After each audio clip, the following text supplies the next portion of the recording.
Muito bem, meus amigos do Independente, eu acabo de entrevistar aqui na Unicamp o professor Márcio Portman, professor de Economia aqui, foi diretor do IPE, Instituto de Pesquisas Econômicas Aplicadas, durante o governo Lula, é presidente da Persol Abramo, uma escola de formulação política do PT. Nós falamos aí de política econômica do governo Bolsonaro, da divisão política ali entre o Ciro e o Lula, a questão da América Latina. Acompanhe a entrevista. Professor, muito se discute, né, o Brasil vive uma crise econômica, quem produziu essa crise, né? Aí a população tem muita dúvida, e aí muita gente fala, o PT quebrou o Brasil. Por que surgiu essa crise econômica no Brasil? Bom, a crise econômica ela é produto, na realidade, de um impasse político. Lembrando, nós construímos a redemocratização do país na segunda metade da década de 1980 e tivemos a primeira eleição direta para presidente da República em 1989. Então, de 1989 para cá, nós tivemos basicamente um acordo nacional de que haveriam disputas eleitorais e, uma vez concluída a eleição, o resultado seria acatado por todos os partidos. Mesmo que um partido não gostasse do resultado, mas a democracia pressuporia aceitar os resultados eleitorais. E acontece que em 2014, na eleição presidencial, uma vez concluído o resultado eleitoral, teve uma parte dos partidos que foram derrotados que não aceitou o resultado eleitoral e passou a questionar o resultado eleitoral, não desmobilizou a sua propaganda e a sua base de apoio, inclusive, e praticamente o resultado eleitoral não foi aceito, acatado, e isso levou, na verdade, a uma espécie de terceiro turno, que foi o impedimento da presidenta Dilma em 2016. Então, a incapacidade do país resolver o problema político, o impasse político em torno das eleições, resultou, na verdade, numa situação econômica desfavorável, né, porque a política é um entendimento pela qual permite os empresários investir, os trabalhadores ocuparem o seu espaço. Então o país entrou numa fase, tá certo? Resultado do conflito político, numa fase econômica desfavorável, de regressão econômica, de decrescimento da economia, ampliação do desemprego. Ou seja, nós, de um impasse político, nós encaminhamos uma crise econômica e da crise econômica avançamos para uma crise social. A dramaticidade do desemprego, do sofrimento humano. E hoje estamos vivendo, inclusive, uma crise das instituições, um descrédito do sistema judiciário, carcerário, o próprio Estado. Então veja que a incapacidade de resolver a questão política nos levou ao quadro que, infelizmente, nós ainda temos hoje. E o governo Bolsonaro, não dá para dizer que eles produziram a crise, mas a forma como eles estão lidando com a crise, que avaliação o senhor faz? O senhor escreveu até um artigo dizendo que o Brasil aumentou o número a presença de desempregados na taxa de desempregados mundial, aumentou a presença do Brasil, né, para 7,2%, uma coisa assim. O senhor falou que o governo não está lidando mal com essa situação. Que avaliação o senhor faz assim, da política econômica do governo Bolsonaro?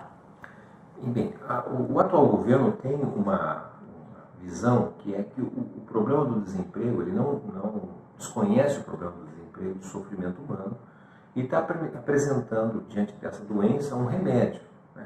Qual é a ideia do remédio? O remédio é que é preciso reduzir o salário das pessoas, tirar os direitos trabalhistas, porque as pessoas custando menos para as empresas, levará as empresas a contratar aqueles que hoje estão sem emprego.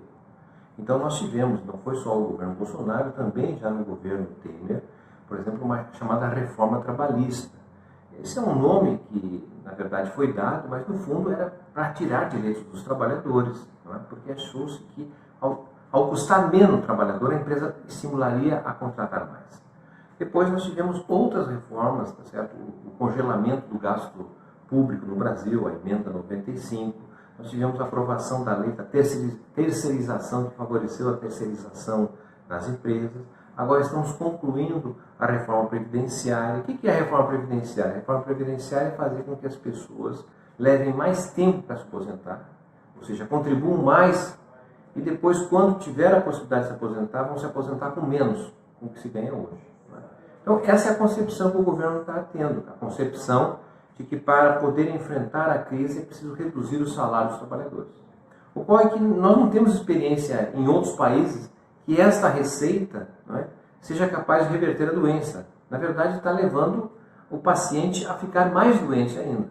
Porque ao invés de reduzir os salários, tem que, na verdade, aumentar os salários, porque aumentando os salários, as pessoas poderiam consumir mais. E ao consumir mais, motivariam as empresas a produzirem mais. E para produzir mais, precisam empregar mais. Então, infelizmente, nós estamos andando num caminho que não nos oferece um futuro melhor. O governo está fazendo uma constituinte sem povo com essas PECs do Paulo Guedes? Mudando a Constituição de 88? De certa forma, o que nós estamos vendo é um desmonte da Constituição de 88. A Constituição de 88 foi fruto de uma constituinte, né? Ou seja, nós elegemos parlamentares que tinham por objetivo fazer uma nova Constituição, uma nova regra. Infelizmente, agora o que nós estamos tendo é, sem constituinte alguma, uma espécie de desfazimento, né, desse acordo de 88. E, portanto, nos consagrando numa situação de muita instabilidade. Quando você muda as regras do jogo, não informa a sociedade, tá certo? Essas regras, na verdade, podem levar a uma situação mais preocupante que nós já temos. O Ciro Gomes deu uma palestra aqui na Unicamp na sexta-feira, e eu já ouvi isso de outros desenvolvimentistas também, que eles falam que o neoliberalismo persistiu no governo Lula. E no seu artigo, o senhor fala que houve uma retomada do neoliberalismo em 2015, que começou a produzir o desemprego, essa questão social que o senhor já citou. Como é que o senhor responde a essa crítica? O governo Lula representou ou não uma ruptura ao neoliberalismo? Bem, de fato, o neoliberalismo, né, é uma experiência no Brasil que ganha corpo com a chegada do governo Collor, em 1990. E ele tem uma sucessão no governo do Fernando Henrique Cardoso. O que era neoliberalismo? O neoliberalismo é entender que o problema do país está centrado no Estado. O Estado é a parte significativa do problema. Com os governos do PT, de 2013 em diante, o que nós observamos é, na verdade, que ao invés do Estado ser o problema, o Estado passou a ser a parte da solução. Então nós tivemos uma série de ações cujo objetivo era revigorar o Estado, porque ao revigorar o Estado nós estaríamos fortalecendo o setor privado e também as possibilidades de inclusão da sociedade, do crescimento e assim por diante. Isso é inegável, meu modo de ver, pelo menos até 2014. Em 2015, na verdade, nós temos uma reversão. O Estado é visto como um problema e, portanto, nós já temos ali medidas de contração do Estado. E, em função desta opção, é que nós entramos numa recessão, tá certo? Do impasse político e caminhamos para uma situação econômica muito desfavorável para o país. Mas o senhor apontaria algum erro assim, na política econômica? Porque o pessoal diz assim, houve boom das commodities, daí o Lula conseguiu viabilizar as políticas de distribuição de renda, aí no governo Dilma não tinha mais como seguir com aquele modelo, ela tentou mudar. Nessa tentativa houve algum erro? Foi um impasse político com as elites, com os industriais? O que aconteceu? E assim, erros estratégicos, no meu modo de ver, eu não percebo. Eu percebo erros táticos, de decisões tomadas de forma equivocada. Né? Agora, o que é importante dizer é que o Brasil, pelo menos até 2014, ele conseguiu combinar crescimento econômico com democracia e com inclusão social. O que nós estamos vendo de 2015 para cá é um decrescimento da economia, não é uma exclusão de parte crescente dos brasileiros, não é? E uma tensão, digamos assim, uma asfixia à própria democracia. Então, a experiência, eu diria assim, dos governos do PT, na verdade, são experiências que, obviamente, como são outras, também permeadas de equívocos e erros, tá certo? Mas do ponto de vista estratégico, nós conseguimos avançar em relação ao que estava acontecendo, inclusive, no mundo, porque o Brasil era a referência mundial em relação à inclusão dos pobres. E a inclusão dos povos foi fundamental, inclusive, para dinamizar o mercado interno, fazer com que o Brasil conseguisse crescer, se posicionar muito melhor em relação ao mundo. Eu acho que dá para apontar que houve ali naquele período, até pelas manifestações de 2013, já um começo de reação de parte das elites econômicas, que até dá para fazer um link com o que está acontecendo na América Latina, né? Com a crise desse modelo econômico e começa a ver convulsões sociais. Eu acho que já foi um começo, eu acho que agora pode acontecer também manifestações no Brasil contra essa política econômica? De fato, nós estamos tendo aí um processo de rebeldia na América Latina, depois de muito tempo, mas são situações, a meu modo de ver, assim, diferentes do ponto de vista nacional. Né?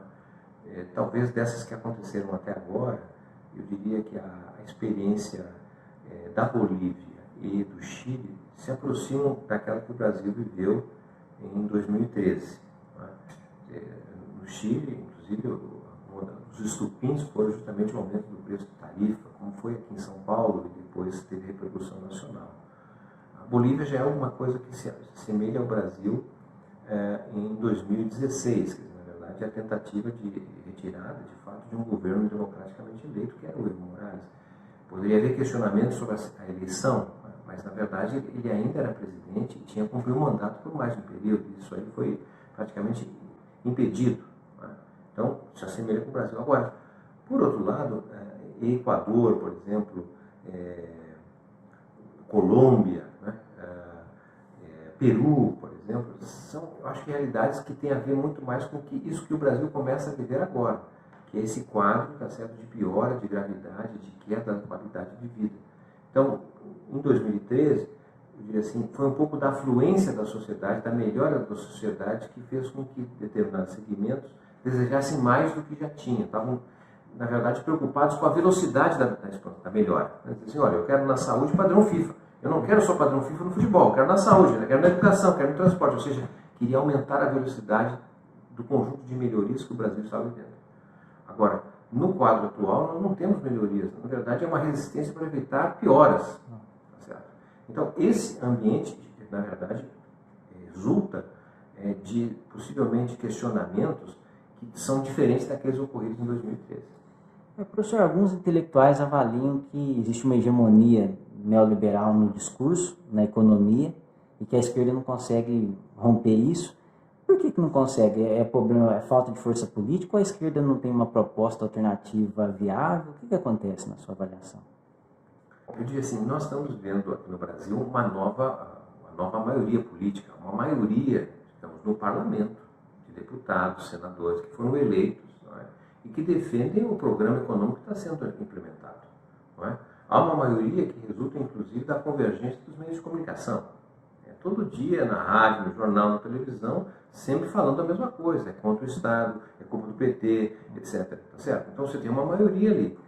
Tem uma maioria, eu diria assim, do ponto de vista dos ricos, também, que acreditam que o Brasil tem que tirar direito de pobre, tá certo? Pobre não pode ter direito à educação, não pode ter orçamento que o valide as necessidades do pobre.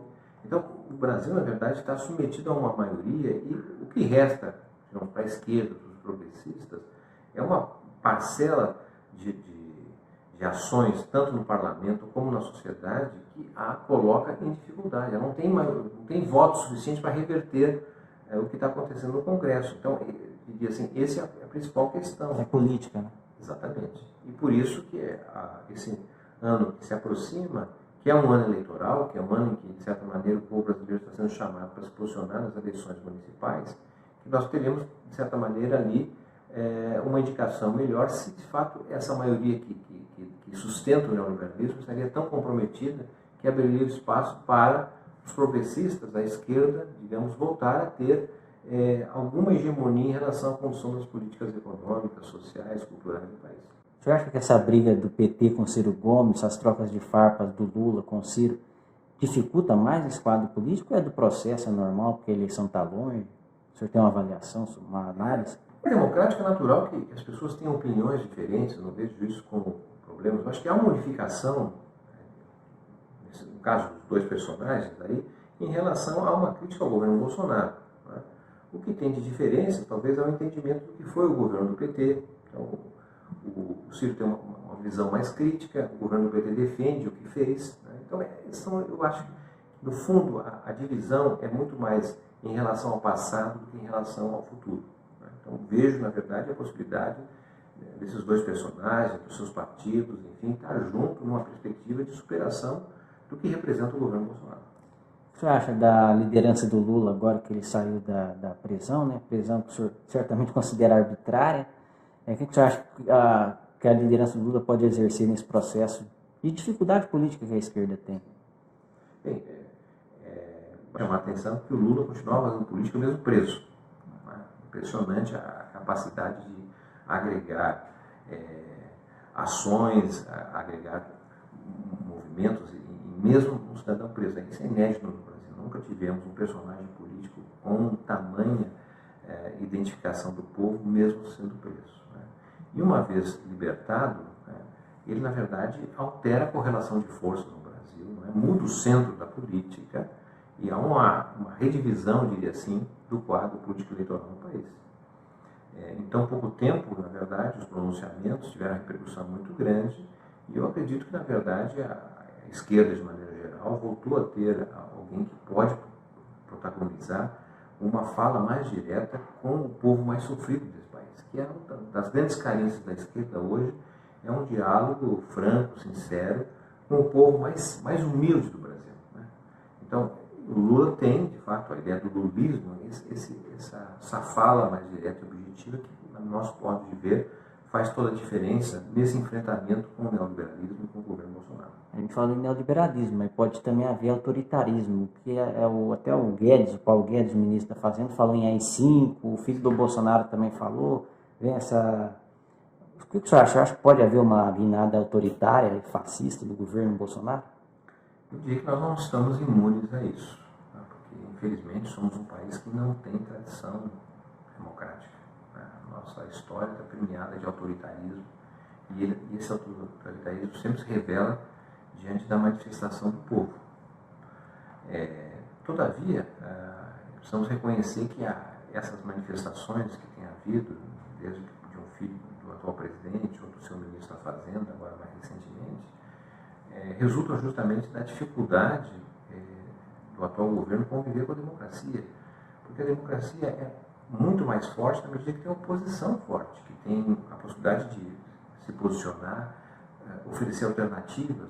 Não há democracia sem oposição. E quando nós temos a crítica à oposição, a crítica ao PT, ao Lula, é uma demonstração da dificuldade do atual governo viver com a democracia. E, portanto, esse apelo, não é, às experiências autoritárias que nós tivemos no Brasil.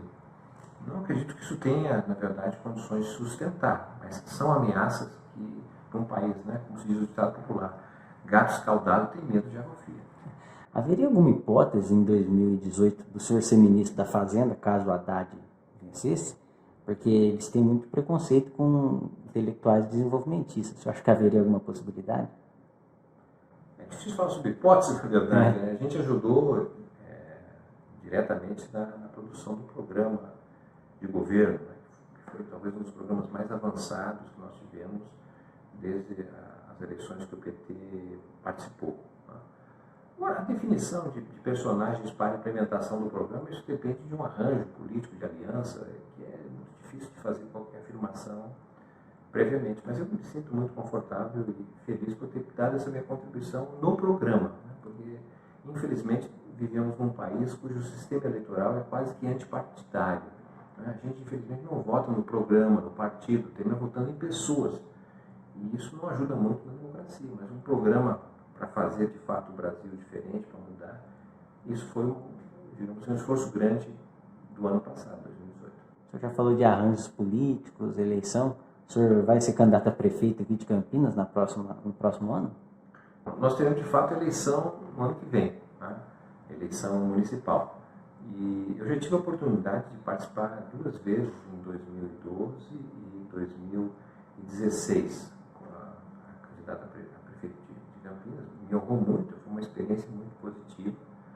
Mas acredito que essa questão eleitoral, ela vai, na verdade, ser melhor redefinida no ano que vem. Ainda é muito cedo, porque, inclusive, as eleições de 2018, a eleição passada, demonstrou um perfil de decisão do eleitor muito diferente do anterior. Ou seja, o eleitor está levando a decisão do voto para os últimos dias, para as últimas horas. Né? Ao que parece, na eleição passada, muitos mudaram o voto do sábado para o domingo. Né? Então, eu acredito que os partidos estão mais preocupados, antes de ter nomes propriamente que protagonizem candidaturas, em tentar conhecer quem é esse eleitor, quais são as suas demandas, que tipo de visão para a cidade você pode oferecer. Porque sabemos que quando você ganha uma eleição, qualquer eleição que seja, ela pressupõe ter uma base política, ter um programa para poder implementar, porque do contrário é fazer mais ou menos o que os outros já fazem, e aí não justificaria nenhum tipo de candidatura. Professor, muito obrigado aqui por me receber. O senhor cedeu parte do seu horário de almoço. que é importante a gente levar essa visão econômica para a nossa audiência, porque, infelizmente, o debate é muito monocórdio na mídia tradicional, né? Muito obrigado. Você tem razão. Eu acho que eu trabalhei no IPES, Pesquisa Econômica Aplicada, e quando fui para lá, havia praticamente uma espécie de organização do consenso. É uma visão só, um pensamento único, e eu acredito que o nosso papel como professores, intelectuais, etc., ao invés de organizar o consenso, nosso papel é organizar o dissenso, as diferentes visões, para que cada um, de forma autônoma, possa tomar a melhor decisão. Obrigado. Obrigado a você.